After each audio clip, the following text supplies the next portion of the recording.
중국에서 중화는 어떤 문화가 들어와도 한족 사상에 몰팅된다는 중국만의 사상입니다. 금나라도 몽고의 원나라도 다 중화되어 지금은 중국의 일원이 되었습니다. 신장 위구르 지역도 중화시키려 중국에서 인권 문제까지 일으키며 중화시키는 중인데 미국이 아프가니스탄에서 철수하면서 중국을 살라미하는 전략을 취하는 듯 하다가 러시아 우크라이나 전쟁 통해 조용해졌습니다. 지난 20여 년간 글로벌 자동차 업체들의 기회의 땅이었던 중국이 이제 성장의 발목을 잡는 늪으로 전락하고 있습니다. 자동차 제조 기술을 거의 다 베낀 중국의 애국 마케팅과 급속히 따라온 기술로 선진제국의 자동차 기술이 이제 더 베낄 필요가 없는 상태라고 합니다.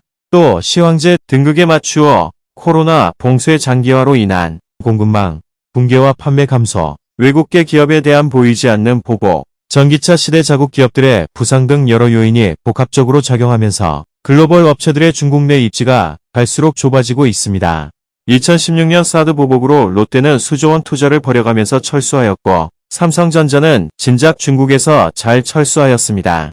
그리고 현재까지 큰 어려움을 겪는 현대차그룹뿐 아니라 중국 판매 1위인 독일 폴크스바겐, 3위 미국 GM, 전기차로 승승장구하던 테슬라까지 모두 성장세가 꺾이면서 중국의 함정에 빠져들고 있습니다. 30여 년 전 베이징 출장 갔을 때 온통 폭스바겐 차량 일색이던 중국과 독일의 밀월, 그리고 현대차의 베이징차와 협력하여 중국 진출한 초기의 기술은 이미 중국에서는 버린 기술이 되었으며 이제 중국은 전기차의 신세계 기술을 자재부터 차체까지 올 차이나로 만들었습니다. 폴크스바겐은 코로나 이전까지 매출의 50%가 중국에서 나왔습니다.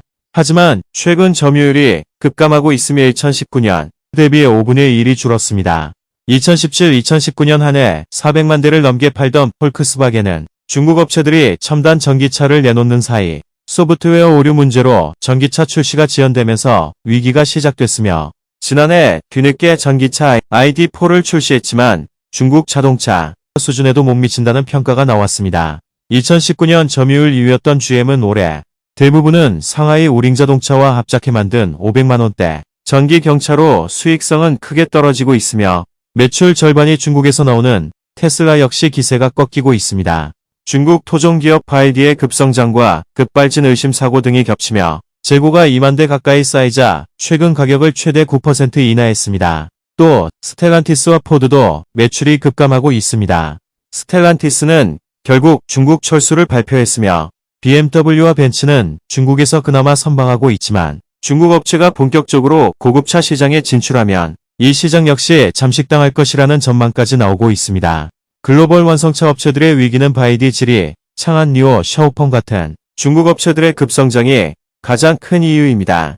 특히 2019년 22만 대를 팔던 바이디는 올해만 10월까지 136만 대를 팔아 중국 판매 4위로 부상했으며 중국 전기차 시장이 성장할수록 기존 완성차 업체들은 뒤처질 수밖에 없는 상황이며 중국은 내년 전기차 보조금 제도를 없애기로 했습니다.